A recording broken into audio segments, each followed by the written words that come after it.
اللہ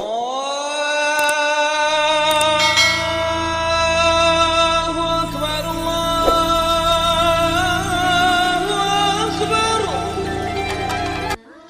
بسم اللہ الرحمن الرحیم۔ ڈیلی اسلامک سرچ کے معزز دوستوں کو حسن نذیر کا سلام ہو۔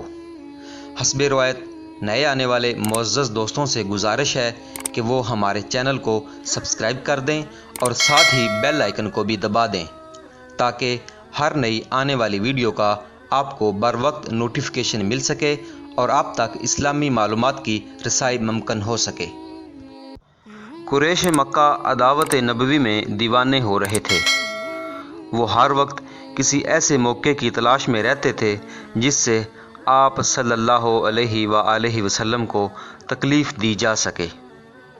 ایک روز آپ صلی اللہ علیہ وآلہ وسلم کوہ صفا پر یا اس کے دامن میں بیٹھے تھے کہ ابو جہل اس طرف کو آ نکلا۔ اس نے آپ صلی اللہ علیہ وآلہ وسلم کو دیکھ کر اول تو بہت سخت و سست اور ناپسندیدہ الفاظ کہے۔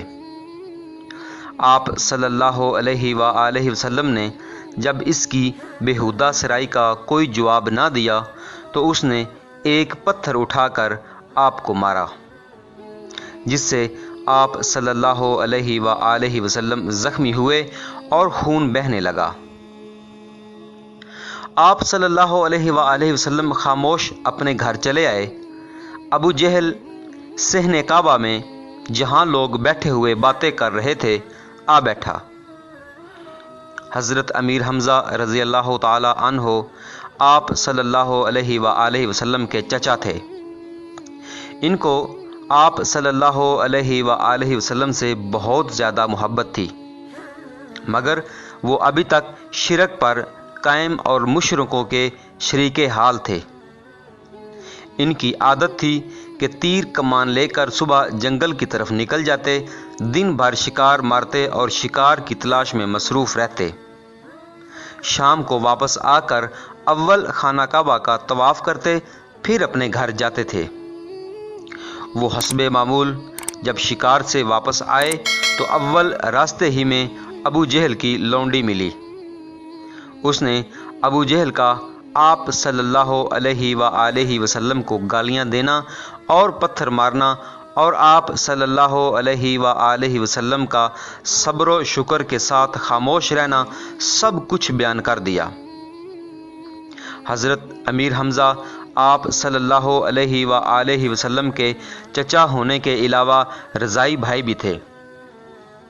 خون اور دودھ کے جوش نے ان کو از خود رفتہ کر دیا۔ وہ اول خانہ کعبہ میں گئے، وہاں طواف سے فارغ ہو کر سیدھے اس مجمع کی طرف متوجہ ہوئے جہاں ابو جہل بیٹھا ہوا باتیں کر رہا تھا۔ حضرت امیر حمزہ رضی اللہ تعالی عنہ بہت بڑے پہلوان، جنگجو اور عرب کے مشہور بہادروں میں شمار ہوتے تھے۔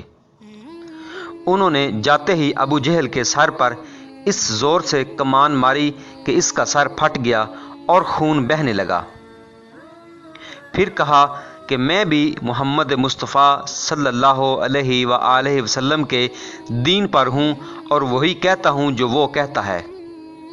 اگر تجھ میں کچھ ہمت ہے تو اب میرے سامنے بول، میں تمہیں اس کا جواب دوں گا۔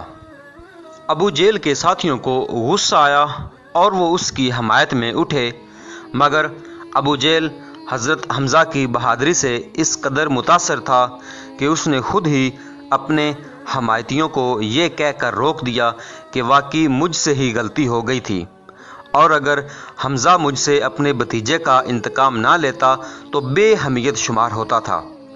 غالباً ابو جہل کو حضرت امیر حمزہ کا کلام سن کر یہ اندیشہ بھی پیدا ہو گیا تھا کہ کہیں یہ اس طیش میں آ کر اور اس ضد میں آ کر مسلمان ہی نہ ہو جائیں، اور اس لیے اس نے ایسی بات حضرت حمزہ کو سنانے کے لیے کہی کہ بات یہیں ختم ہو کر رہ جائے اور حمزہ اسلام کی طرف متوجہ نہ ہوں۔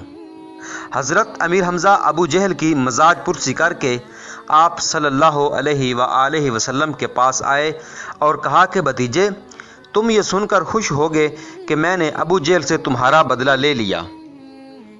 آپ صلی اللہ علیہ وآلہ وسلم نے فرمایا کہ چچا میں ایسی باتوں سے خوش نہیں ہوا کرتا، ہاں آپ مسلمان ہو جائیں تو مجھ کو بڑی خوشی ہوگی۔ یہ سن کر حضرت امیر حمزہ رضی اللہ تعالی عنہ نے اسی وقت اسلام قبول کر لیا۔ حضرت امیر حمزہ رضی اللہ تعالی عنہ کے مسلمان ہونے سے مسلمانوں کی آفت رسیدہ جمعیت کو بڑی قوت اور امداد حاصل ہوئی۔ یہ نبوت کے 6 سال کا واقعہ ہے۔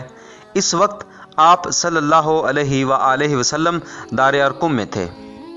قریش مکہ آپ صلی اللہ علیہ وآلہ وسلم کی شان میں بہت ہی گستاخ اور بے باک ہو گئے تھے۔